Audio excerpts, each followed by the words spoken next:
Du 25 au 27 juillet, l'on s'en rappelle encore, l'armée malienne et les groupes armés rebelles regroupés au sein du CSP-PDA s'affrontaient à Tenzawaten, situé à 233 km au nord-est de Kidal.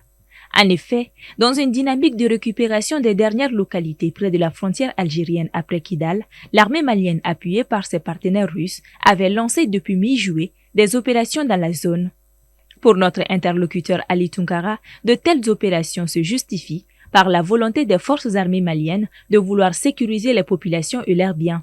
Si vous regardez ces localités aujourd'hui, que ce soit à Indelman ou à Menaka ou d'autres localités Tanzawatan, sont des localités qui sont par endroits désertes en termes de la prestation de services sociaux de base.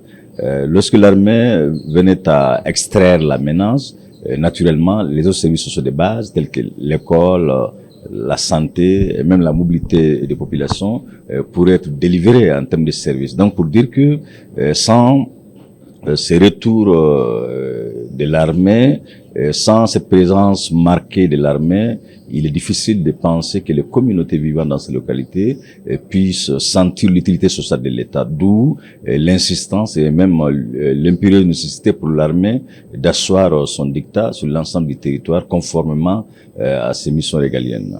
Lors de sa traditionnelle conférence de presse tenue le 5 août 2024, le chef de la direction de l'information et des relations publiques des armées d'IRPA, le colonel-major Suleiman Damele, l'avait réitéré, je cite, « Dès lors que nous avons pu mettre les pieds à Kidal, nous serons à Tenzawaten. Mais nous n'allons pas vous dire quand. Retenez-le, les FAMA mettront pied à Tenzawaten vaille que vaille, au prix de notre sang. » Fin de citation.